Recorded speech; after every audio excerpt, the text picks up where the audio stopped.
This hermit good lives in that wood that slopes down to the sea. How loudly his sweet voice he rears. He loves to talk with mariners that come from a far country. He kneels at morn, at noon, at eve. He hath a cushion plump. It is the moss that wholly hides the rotted old oak stump. The skiff boat neared. I heard them talk. Why, this is strange, I trow. Where are those lights so many and fair that signal gave but now? Strange, by my faith, the hermit said, and they answered not our cheer. The planks look warped, and see the sails, how thin they are and sere. I never saw aught like to them, unless perchance it were brown skeletons of leaves that lag my forest brook along, when the ivy tod is heavy with snow, and the owlet whoops to the wolf below, that eats the she-wolves young. Dear Lord, she hath a fiendish look, the pilot made reply. I am afeard. Push on, said the hermit cheerily. The boat came closer to the ship, but I nor spake nor stirred. The boat came close beneath the ship, and straight a sound was heard. Under the water it rumbled on, still louder and more dread. It reached the ship, it split the bay, the ship went down like lead. Stunned by that loud and dreadful sound that sky and ocean smote, like one that hath been 7 days drowned, my body lay afloat. But swift as dreams myself I found within the pilot's boat. Upon the whirl where sank the ship, the boat spun round and round. All was still, save that the hill was telling of the sound. I moved my lips, the pilot shrieked and fell down in a fit. The holy hermit crossed his brow and prayed where he did sit. I took the oars.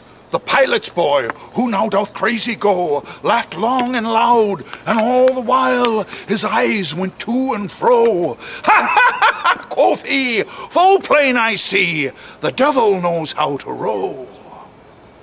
And now all in mine own country I stood on the firm land. The hermit stepped forth from the boat, and scarcely he could stand. Oh, shrieve me, holy man! The hermit crossed his brow. Say quick, quoth he, I bid thee say, what manner of man art thou? Forthwith this frame of mine was wrenched with a woeful agony, which forced me to begin my tale, and then it left me free. Since then, at an uncertain hour, that agony returns, until my ghastly tale is told, this heart within me burns. I pass like night from land to land. I have strange powers of speech.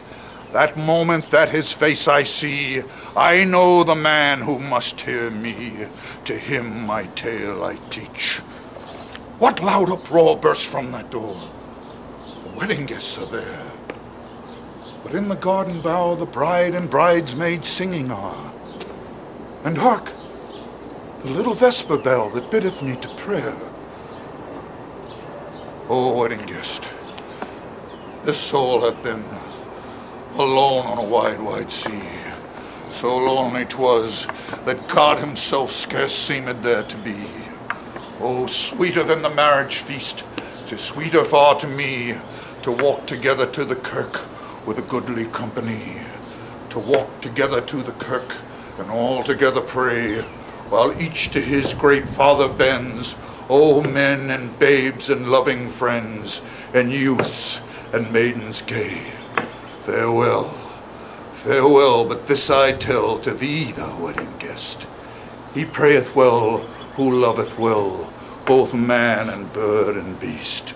He prayeth best who loveth best, all things both great and small, for the dear God that loveth us, he made and loveth all.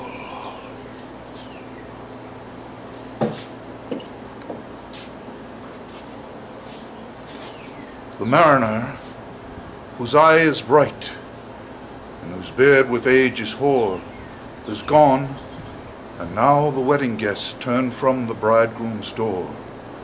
He went like one that hath been stunned, and is of sense forlorn. A sadder and a wiser man, he woke the morrow morn.